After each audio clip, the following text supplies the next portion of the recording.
Olá! Na minha reflexão do dia de hoje, eu queria fazer uma observação que eu achei muito importante no livro de Marcos, no capítulo 8. É incrível porque eu já li várias vezes esse texto, já ouvi diversas ministrações a esse respeito e nunca vi alguém comentar e também não havia feito esta observação, na qual eu achei muito importante deixar registrado. Ela está no livro de Marcos, no capítulo 8. Eu vou ler a partir do versículo 10, que diz assim: E entrando logo no barco com seus discípulos, foi para as partes de Dalmanuta. E saíram os fariseus e começaram a disputar com ele, pedindo-lhe para o tentarem um sinal do céu. E suspirando profundamente em seu espírito, disse: Por que pede esta geração um sinal? Em verdade vos digo que essa geração não se dará sinal. E deixando-os, tornou a entrar no barco e foi para a outra banda. E eles se esqueceram de levar pão, e no barco não tinham consigo senão um pão. E ordenou-lhes, dizendo: Olhai, guardai-vos do fermento dos fariseus e o fermento de Herodes. E arrazoavam entre si, dizendo: É porque não temos pão. E Jesus, conhecendo isto, disse-lhes: Por que arrazoais que não tendes pão? Não considerastes, nem compreendestes ainda? Tendes ainda o vosso coração endurecido? Tendo olhos não vedes, e tendo ouvidos não ouvis, e vos não vos lembrais? Quando parti pães entre 5.000, quantos cestos cheios de pedaços sobrastes? Disseram 12. E quando parti os 7 entre 4.000, quantos alcofas cheias de pedaços levantastes? E disseram-lhe 7. E ele disse: Como não entendem ainda? Queridos, eu parei para observar isso e é algo muito interessante. Os discípulos caminhando com Jesus, passo a passo, já tinham visto fazer milagres extraordinários. E entre esses extraordinários, Jesus faz ali a segunda multiplicação dos pães, onde em um com 5 pães e 2 peixes, ele distribui para uma multidão, contando só homens, era coisa de 5.000. 4 ou 5.000. E aqui numa segunda situação, tinha apenas 7 pães e alguns peixinhos. Eu acho interessante que o texto de Marcos, no capítulo 8, ele foca que são peixinhos, porque podia ser um peixe grande também, né? Mas não. E Jesus faz uma multiplicação extraordinária. E quando Jesus estava saindo desse ambiente de milagre, desse ambiente frutífero, desse ambiente de fartura, os fariseus pedem para ele um sinal do céu. E Jesus olha e fala para essa geração incrédula, para essa geração de farisaísmo, para essa geração que só quer saber para inflamar, que só quer saber porque duvida, não vai ser dado sinal. E Jesus entra no barco com os discípulos, e os discípulos fazem uma observação: nossa, com tanta sobra de pão, nós não trouxemos nenhum pão.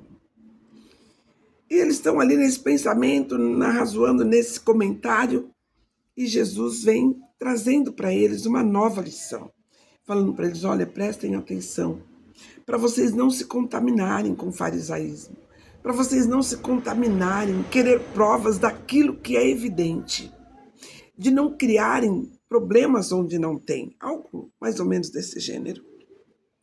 Mas os discípulos estavam tão focados no pão que eles esqueceram, que quando Jesus falou, ele falou: olha, está falando de fermento? Deve ser porque nós não trouxemos pão.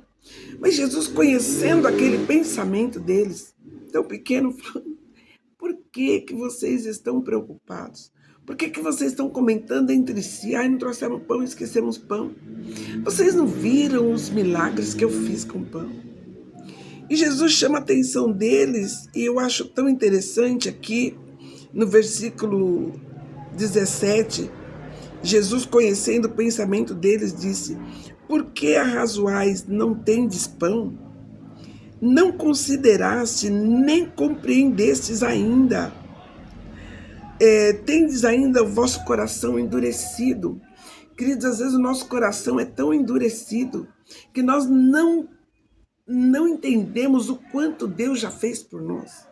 Nós não enxergamos o quanto nós já vimos na nossa vida milagres que Deus fez. Porque vermos milagres que Deus fez na Bíblia é fácil, está escrito. Vemos Jesus fazer multiplicação dos pães, está escrito, e nós cremos. Mas e na nossa vida? Quantas coisas Deus já fez? Quantos milagres Deus tem feito na nossa vida em todas as áreas? Mas existem algumas áreas que Deus já fez milagres que não é mais para nós questionarmos.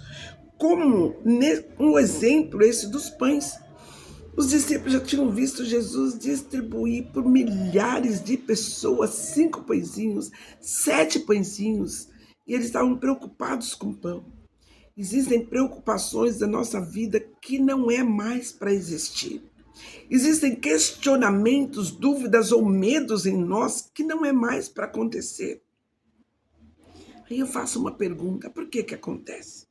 Jesus, ele questiona os discípulos, ele fala, vocês não entenderam, vocês têm ouvidos e não têm ouvido, têm olhos e não têm visto, porque ter ouvidos e não ouvir ainda poderia se desculpar, mas tem coisas que nós temos visto, vivenciado, presenciado e visto Deus fazer. Eu até tentei cantar, não dá, mas eu posso lembrar de um louvor que diz, conta as bênçãos, dize quantas são, recebidas das divinas mãos, vem dizê-las todas de uma vez, e verás surpreso quanto Deus já fez. Sabe o que falta em nós?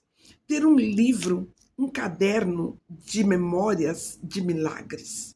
Porque quando vier difícil, ou pensamentos de preocupação, porque às vezes nem veio difícil ainda, só o pensamento de dificuldade já nos coloca em desespero, assim como os discípulos.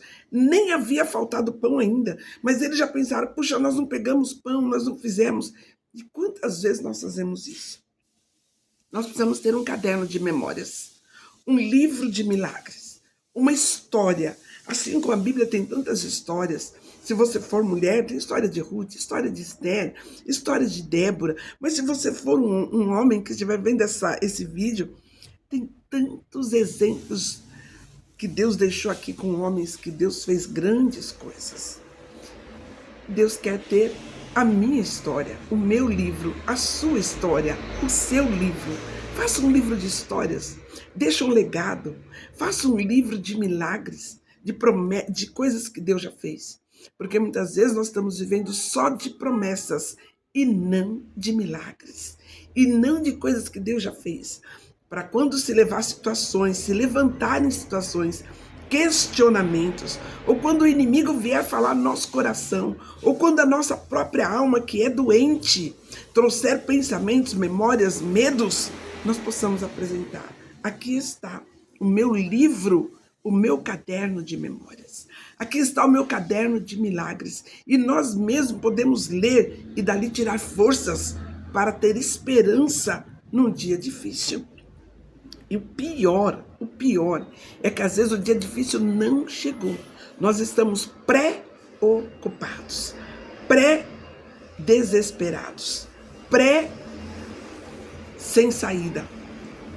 Nem chegou o problema. Agora, se nós não tivermos esse caderno de memória, nós vamos ter preocupações e quando vier a necessidade real, vai vir em nós o desespero, a desesperança, a decepção, a dúvida, a opressão da alma, as doenças que a nossa alma traz, como desânimo, e tantas outras coisas que sobrevêm em nosso psique. Fica adoecido, com ansiedade, com depressão e muitas vezes até doenças mais graves da alma. E eu quero fazer uma lembrança para nós, que quando houve a queda do homem, ainda lá no jardim, que o homem perdeu a intimidade com Deus, primeiramente, morreu o espírito, e a nossa alma ficou adoecida, assim como o nosso corpo hoje tem enfermidades e também a morte, a nossa alma, os nossos pensamentos, o nosso coração, que nós chamamos de alma, também adoeceu. Por isso nós temos esses esquecimentos das coisas boas. Por isso nós temos muito mais facilidade de nos preocupar com as coisas ruins do que nos lembrar das coisas boas. A nossa alma também ficou fraca. Por isso nós temos muito mais capacidade de nos focar em coisas ruins, de guardar mágoas, de guardar tristeza, de guardar pensamentos de derrota, de ter medos. Tudo isso entrou porque a nossa alma adoeceu. Por isso, lá em Romanos, eu acho que 12:2, diz assim, para nós termos a nossa mente renovada, a nossa mente tratada, cuidada, pela renovação do nosso entendimento. O nosso entendimento também sofreu danos com a queda do homem. E o nosso entendimento, ele precisa ser transformado. E Deus pode fazer isso por nós. Se nós tivermos esse entendimento, nós podemos falar, Senhor, o meu entendimento ele está muito ruim. O Senhor fala que nós sofremos por falta de entendimento. Às vezes nós temos conhecimento, mas não temos entendimento. Então, nós podemos buscar do Senhor entendimento, para que nós não soframos com problemas que ainda nem existem e muito menos quando eles existirem. Amém?